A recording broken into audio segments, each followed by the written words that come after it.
Story 1. The House of Secrets. The rain was relentless that autumn, drumming against the windows of the small, unassuming house I'd found on a roommate app. I was 22, freshly estranged from my parents after a heated fallout, and my options were dwindling fast. Couch surfing with friends had worn out its welcome, and desperation led me to a listing that seemed almost too good to be true. A room in a 3-bedroom, 1-story house for $1,200 a month.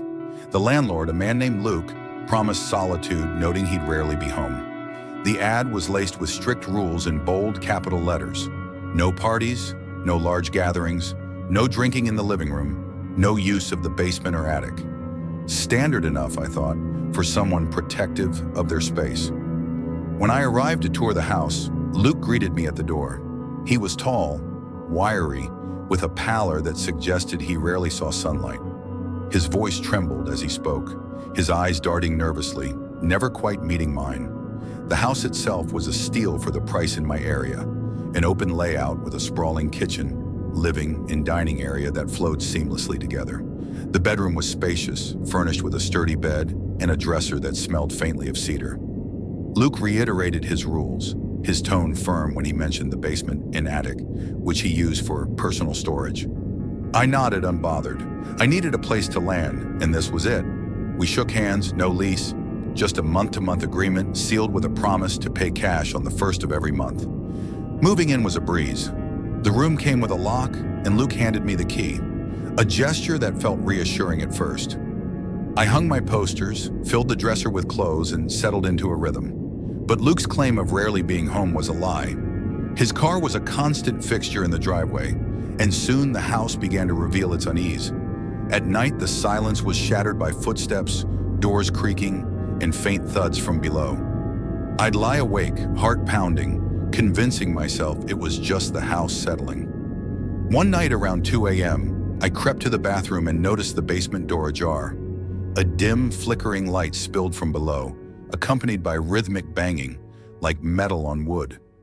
Curiosity tugged at me. I stood at the top of the stairs, peering into the darkness, when the banging stopped. Luke appeared at the foot of the stairs, his face illuminated by the faint glow. His eyes locked onto mine, cold and accusing. "What are you doing?" he snapped. I stammered an apology, claiming I was just headed to the bathroom. "Shut the door," he barked, his voice edged with something darker than annoyance. I obeyed, retreating to my room, my mind racing. What was he doing down there? The unease grew. A week later, I returned home to find my bedroom door unlocked, despite my habit of locking it every morning. Inside, my belongings were subtly disturbed. Clothes in the dresser were haphazardly folded, the closet door slightly open. Nothing was missing, but the violation was clear. Luke had a key, and he'd been in my room. I confronted him, catching him as he hurried out the front door. His denial was flat, his eyes avoiding mine. "You have the only key," he insisted, brushing me off as he left. I was shaken, my trust in him shattered. The house felt like a trap now, its open layout claustrophobic. I started searching for new places to live, but curiosity gnawed at me. One evening, with Luke's car gone, I ventured to the basement. The door creaked open, revealing a narrow staircase. No light switch, so I used my phone's flashlight. The steps groaned under my weight, and a musty odor grew stronger as I descended. The basement was small, its tan carpet peeling at the edges.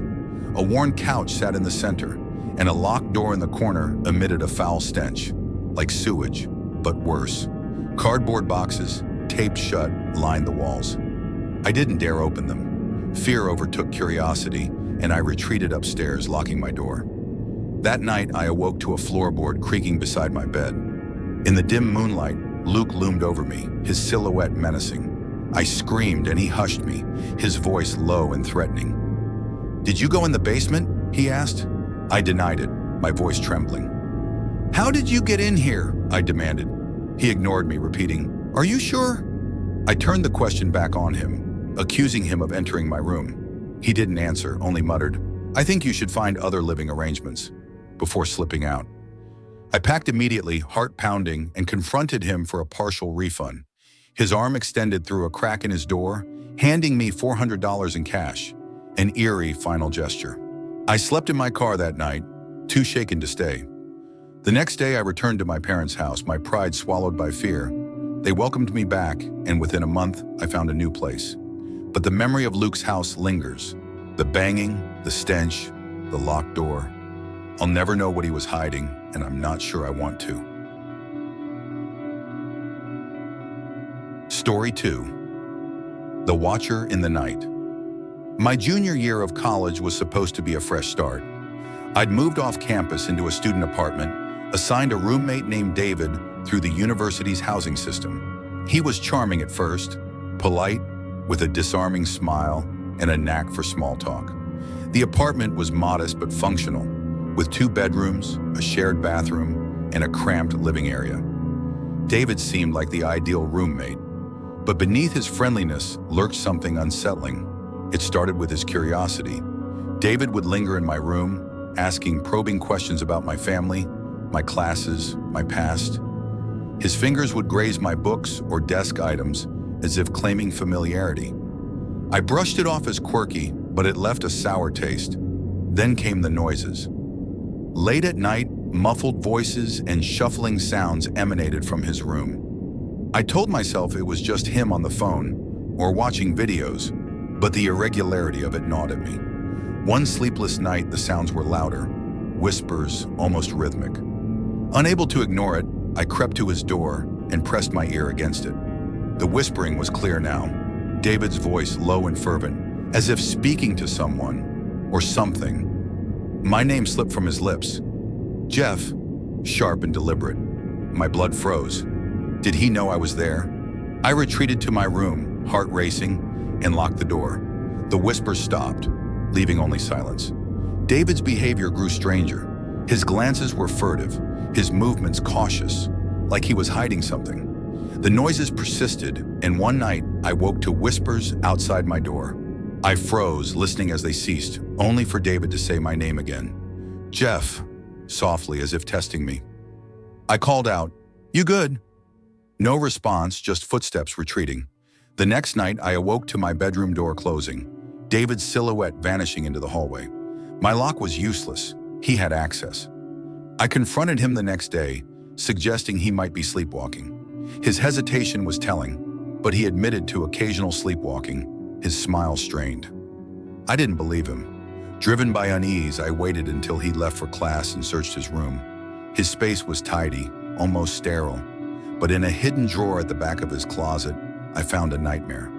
Dozens of photographs, most of me asleep. Some so close they captured the texture of my skin. Others featured another young man, likely his previous roommate. The images were invasive, taken without consent, a violation that turned my stomach. I felt trapped, afraid to confront David alone. I photographed the drawer's contents, took a handful of pictures as evidence, and packed my belongings. The next day, I presented the evidence to the housing department. They acted swiftly, reassigning me to a new apartment with a roommate who was blissfully normal. I never saw David again, but the memory of those photos, of his whispers, his nocturnal prowling, haunts me. I never learned who the other man in the pictures was, but I hope he escaped David's gaze, as I did. Story 3. The Predator's Den. At 23, I moved across state lines for a job, leaving behind my hometown and the comfort of familiarity. The company was promising, but the cost of living in the new city was daunting. I needed a cheap place to live, so I posted on every platform I could think of: Facebook, Craigslist, Reddit, Twitter, hoping to find a roommate. A man named Rob responded on Facebook, offering a room in his modest, centrally located house. His profile seemed normal enough, and a FaceTime tour of the place sealed the deal. The house was clean, the room furnished, and Rob's demeanor was friendly, if a bit eager. Against my parents' warnings, I agreed to move in. Rob greeted me warmly when I arrived, helping me carry boxes despite his slight stature. The room was as promised, and I replaced the bedding with my own, settling in quickly. Rob was chatty, offering to show me around town the next day. I agreed, wanting to start on good terms. The tour was pleasant at first. He pointed out shops, restaurants, and parks, but his insistence on a sit-down lunch felt oddly intimate, like a date. I declined, citing no appetite. He pivoted to drinks, pushing despite my polite refusals. His mood soured when I stood firm, and the drive home was silent, his disappointment palpable. Work consumed my first week, but unease crept in. I noticed my laundry hamper disturbed, clothes rearranged, and a pair of underwear missing. The thought that Rob might be responsible was too disturbing to entertain, but I couldn't shake it. I bought a lockable doorknob and installed it while he was out, planning to tell him later. That night, I awoke to banging on my door. Rob's voice, sharp and angry, called my name. It was 1:30 a.m. I stayed silent, heart pounding, until he gave up. The next morning, his texts were curt. "We need to talk. Be home after work." I apologized for the lock, explaining I'd planned to inform him. His response was cold. "It comes off today." I tried to appeal to his empathy, explaining my need for privacy as a woman, but he dismissed it, insisting on the original knob. The realization hit me he'd tried to enter my room. Fear took root. Days later, a knock at the door changed everything. A young woman my age stood there, her expression urgent. She asked if I lived with Rob. When I confirmed, she warned me to leave immediately. Rob had multiple restraining orders from women, known for stalking and predatory behavior. She'd seen me move in and waited for Rob to be gone to warn me. Shocked, I thanked her, took her number, and began packing. I found a studio apartment across town and texted Rob a fabricated story about a family emergency, requesting a refund. He agreed to pay me back the next day, but his later knock on my door was ominous. "Did some girl say something to you?" he asked, his tone probing. I denied it, sticking to my story, but his skepticism was clear. That night, I woke to a scream, my own. Rob sat at the foot of my bed, a dark figure in the moonlight. He shushed me, his hand on my mouth, insisting he meant no harm. "I knew someone said something," he said, his voice chillingly calm. When he caressed my leg, panic surged. I bolted from the bed, ignoring his shouts, and ran outside, calling the police from a neighbor's bush. They arrived and I recounted everything. Rob played innocent, but one officer confided he'd been arrested before for similar incidents. With police oversight, I gathered my belongings and retrieved my refund. I spent the night in a hotel, moving into the studio the next day. Rob's shadow lingers. I've sworn off living with strangers, especially men, unless they're family or a partner.